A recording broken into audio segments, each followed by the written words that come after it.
आठवड्यातून 1 ते 2 वेळा ही उपम्याची रेसिपी माझ्या घरी नक्की बनते। मी एकदा साऊथला हा लाल उपमा खाल्ला होता, म्हणजेच की बँगलोरच्या नाश्ता सेंटरमध्ये असा उपमा बनवला जातो। मस्त बेस्ट कॉम्बिनेशन ह्या चटणी बरोबर हा उपमा सर्व करतात। इतकी डिफरन्स चव आहे मंडळी, सारखी सारखी खावीशी वाटणार, नक्की मी तुम्हाला सांगतो। नेहमीच्या साहित्यामध्ये थोडा बदल करून मस्त मौसूद ओलसर दाणेदार हा उपमा कसा बनवायचा ते आज मी तुम्हाला दाखवणार आहे। चला तर मंडळी, आता बोलण्यामध्ये जास्त वेळ वाया न घालवता रेसिपी सुरुवात करूया। तर सर्वप्रथम आपल्याला रवा भाजून घ्यायचा आहे। पॅन घ्यायचा आहे किंवा एखादी कढाई घ्या आणि त्या कढाईमध्ये मी इथे 1 वाटी जाड रवा घेत आहे। तुम्हाला मऊ मोकळा दाणेदार उपमा बनवायचा असेल तर जाड रवा घेऊ शकता, किंवा तुम्हाला फक्त मौसूद उपीट बनवायचे आहे म्हणजेच की उपमा बनवायचा असेल तर तुम्ही बारीक रवा वापरला तरी चालेल। आता आपल्याला गॅसला मंद आचेवर ठेवून 4 ते 5 मिनिटांपर्यंत या रव्याला भाजून घ्यायचा आहे, म्हणजे ह्याचा कच्चेपणा निघून जायला पाहिजे आणि रंग सुद्धा वेगळा होता कामा नये। या स्टेज पर्यंतच आपल्याला भाजून घ्यायचा आहे। रवा चांगल्या प्रकारे फुलायला पाहिजे इतका आपल्याला भाजून घ्यायचा आहे। तेल तूप न वापरताच भाजून घ्यायचा आहे। तुम्ही वाटलं तर 1 चमचा तूप किंवा तेल वापरू शकता। तर मंडळी, आपण पाहू शकता गॅस मध्यम आचेवर ठेवून 4 ते 5 मिनिटांपर्यंत मस्तपैकी आपल्याला रव्याला असं भाजून घ्यायचं आहे। खमंग वास दरवळायला पाहिजे आणि मस्तपैकी रवा फुलला सुद्धा आहे। आता काय करायचं, एका प्लेटमध्ये हा रवा काढून घ्यायचा आहे आणि चांगल्या प्रकारे थंड करून घ्यायचा आहे।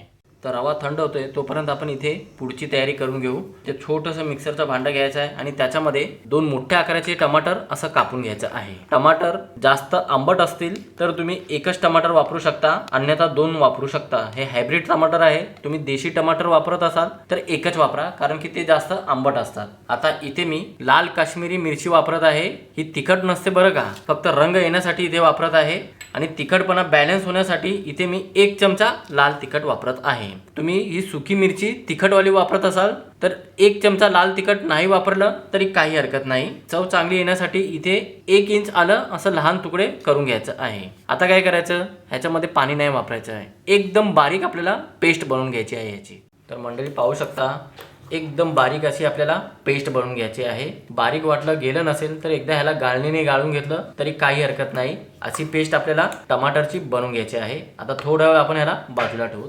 तर आता सेम पॅन मध्ये मी इथे 5 ते 6 चमचे तेल घेतलेलं आहे। तेल गरम झालं की ह्याच्यामध्ये 1 चमचा मोहरी टाकायची आहे।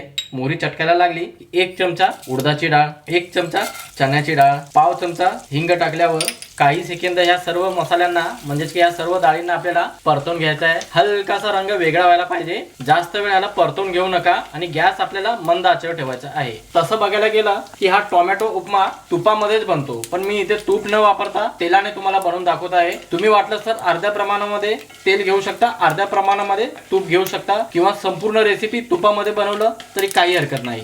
असं फक्त 1 मिनिटापर्यंत परतून घ्यायचं आहे। हलकासा डाळीचा रंग वेगळा झालेला आहे। आता इथे यावेळेस आपल्याला थोडेसे काजू आपल्याला घ्यायचे आहेत, सोबतच 2 ते 3 हिरव्या मिरच्या बारीक कापलेल्या, लसूण घ्यायचं आहे 4 ते 5 असं ठेचून घ्यायचं आहे, चव चांगली येते। 1 कांदा घ्यायचा आहे बारीक कापून आणि थोडेसे कढीपत्ता टाकल्यावर पुन्हा काही सेकंद यांना परतवून घ्यायचं आहे।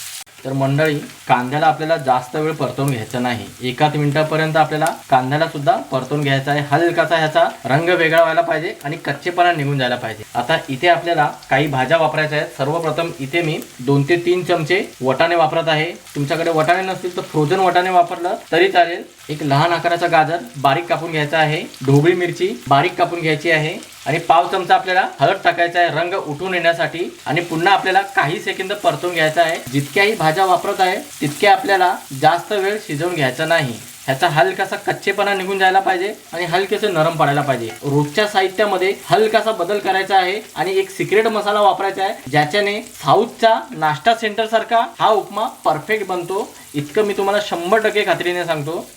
भाज्यांना सुद्धा 2 मिनिटापर्यंत परतवून घेतलेला आहे, हलकासा कच्चेपणा निघून गेलेला आहे। तुम्ही ह्याच्यामध्ये तुमच्या आवडीसवडीनुसार भाज्या वापरू शकता, म्हणजे बीन्स वापरू शकता, स्वीटकॉर्न वापरू शकता।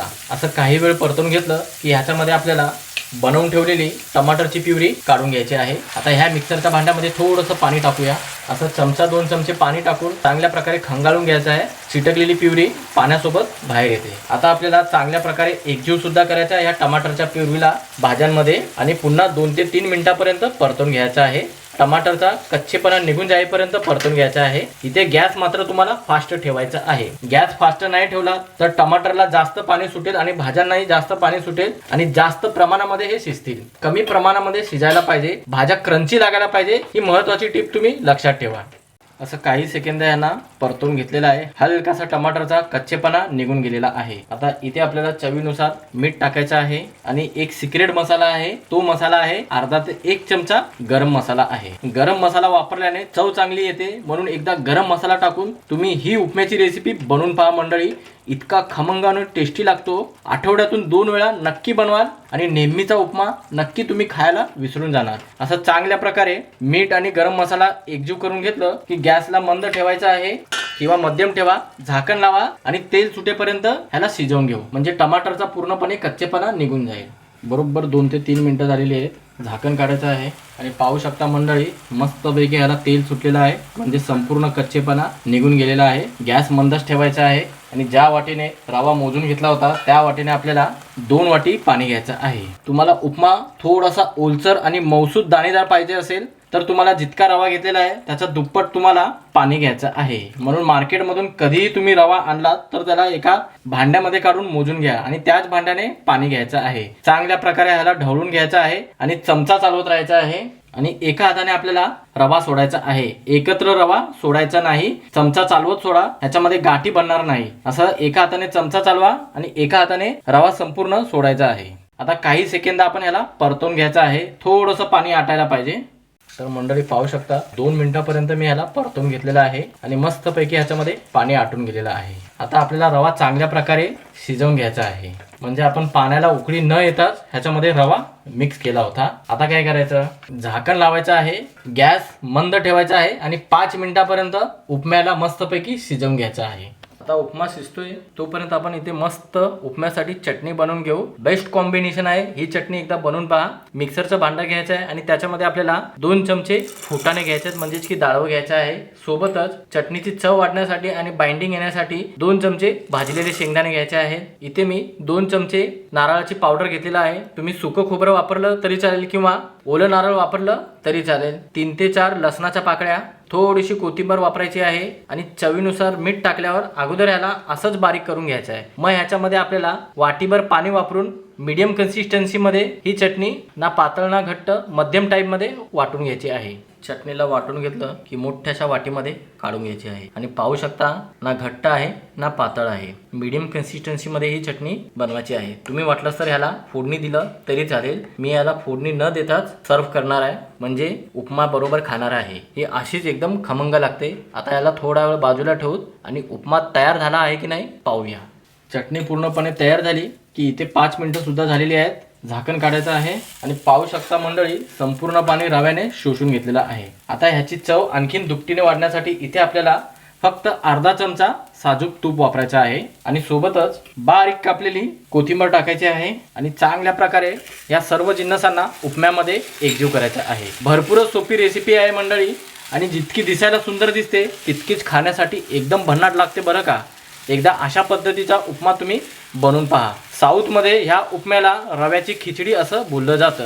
ही रव्याची खिचडी एकदा बनवून पहा आणि दरवेळी अशाच पद्धतीने तुम्ही ही खिचडी बनवणार इतकी मला खात्री आहे। असं चांगल्या प्रकारे सर्व जिन्नस एकजीव झाले की गरमागरम आता ह्याला सर्विंग प्लेटमध्ये काढून घेऊया। आता मस्तपैकी प्लेटमध्ये आपण गार्निशिंग करूया।